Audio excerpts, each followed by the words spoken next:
Hello friends, அடுத்து நம்ம சுவாரஸ்யமான சேனலில் என்ன பார்க்க போகிறோன்னு பார்த்தீங்கன்னா, இன்னைக்கு இனியாவுக்கு என்ன நடந்துச்சு, முக்கியமாக இனியாவுக்கு யார் யாரும் துரோகம் பண்ணணும், இனியாவை யார் போட்டு தள்ளணும், யார் அவளை காலை வரணும்னு நினைச்சாங்க அப்படின்றத தான் இன்னைக்கு சீரியலில் பார்க்க போகிறோம்.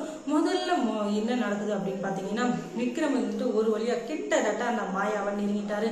அவளை பிடிச்சி துவம்சம் பண்ணி அவளை காக்காய்க்கு தூக்கி பிச்சு போடுற அளவுக்கு கோவத்தில் இருக்காரு. ஆனால் என்ன பண்ணுறது, ஒரே ஒரு குழு யாருமே வாயத்தந்து சொல்ல மாட்டேங்கிறாங்க. அந்த மாயா தான் செய்ய சொன்னாங்க அப்படின்னு சொல்லிட்டு அந்த ஒரு வார்த்தையை மட்டும் யாராச்சும் சொல்ல மாட்டாங்களா அப்படின்னு சொல்லிட்டு காத்துட்டு இருக்காரு விக்ரம். ஆனா அந்த நேரம் மட்டும் இன்னும் வரவே இல்லை.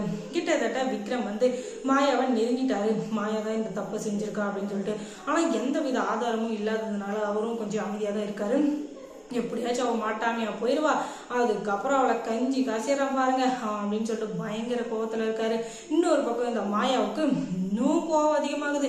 எல்லா இடத்துலையுமே மாயா வந்து ஒரு வேலையால வச்சிருக்கா. அதே மாதிரி தான் போலீஸ் ஸ்டேஷன்ல எல்லாருக்கும் ஸ்வீட் கொடுத்து கொண்டாடினதை இப்படியே ஒரு வழியா தெரிஞ்சுக்கிறா. அதுக்கப்புறம் என்னது அவ மாசமா இருக்காளா, அப்படி பாபி உன்னைய துரத்தி தள்ளிட்டு நான் வந்து விக்ரம கல்யாணம் பண்ணிட்டு சந்தோஷமா வாழணும் அப்படின்னு சொல்லிட்டு நினைச்சிட்டு இருக்கேன். இந்த மாதிரி நேரத்துல இப்படி ஒரு குண்டை தூக்கி போறியாடி பாவி, நீ நல்லா இருப்பியா அப்படின்னு சொல்லிட்டு மனசுக்குள்ள கொந்தளிச்சிட்டு இருக்கா இந்த மாயா.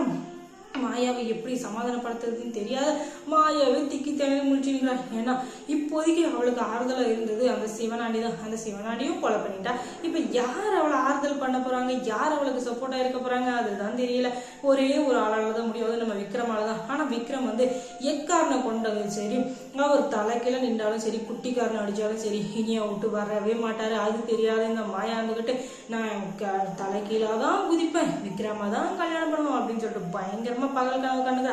அது ஒன்ன மட்டும் புரிஞ்சுக்கோமா மாயா, நீ பகல் கனவு கண்டாலும் நீ என்ன பண்ணாலும் சரி விக்ரம் வலையில வீழவே மாட்டாரு. இது தெரியாம ஏன் தாண்டி இப்படி முடிச்சுங்கிறதே தெரியல. அவர் வந்து இனியாவோட சந்தோஷமான வாழ்க்கையை வாழணும். ஏன்னா இனியாவோட தியாகத்துக்கு அது ஒண்ணுதான் அவர் வந்து பரிசா கொடுக்கணும்னு நினைக்கிறாரு. அதவே நீ கெடுக்கணும்னு நினைக்கிறே, கண்டிப்பா நடக்காது. ஏன் மாயா இப்படி இருக்க அப்படின்னு சொல்லிட்டு நம்ம சொன்னாலும் அந்த மாயா புத்திக்கு எங்க ஏறுது சொல்லுங்க. அவ இதுலதான் அவ இருக்கா. அவ எங்கேயாச்சும் போயின்னு போறா, நமக்கு என்ன போச்சு அப்படின்னு சொல்லிட்டு பார்த்தாலும் அவ விட மாட்டேங்கிறாளே. எப்படியாச்சும் இனியாவை அட்டாக் பண்ணும், இனியாவை வந்து பழி வாங்கணும், இனியாவை கொலை பண்ணணும், அவளை வீட்டை விட தொத்தணும், அதுக்கப்புறம் விக்ரம கல்யாணம் எந்த நேரமும் ஆதவே கங்கணை கட்டின்னு சுத்தினுக்கிறான். இதனால ரொம்பவே கஷ்டப்படுறது யாருன்னு பார்த்தீங்கன்னா இனியா தான். என்ன பண்றது, இனியாவுக்கு ஏற்கனவே சின்ன விஷயம்னாலே அப்படியே மூஞ்சில சாணியை கரைச்சி அடிச்ச மாதிரி ஒரு ஃபேஸை வச்சுக்கிட்டு ஒரு சுத்திட்டு இருப்பாங்க. அவங்கள எல்லாரும் அப்பாவே பாக்குற மாதிரி. இப்ப இன்னுமா சொல்ல வேணும், அவங்க அக்கா வேற ஒரு பக்கம் குழந்தை எனக்கு குத்துருன்னு சொல்லிட்டு அவங்க ஒரு பக்கம் பிரச்சனை பண்ண கடைசி என்னதான் நடக்க போதோ தெரியல. இது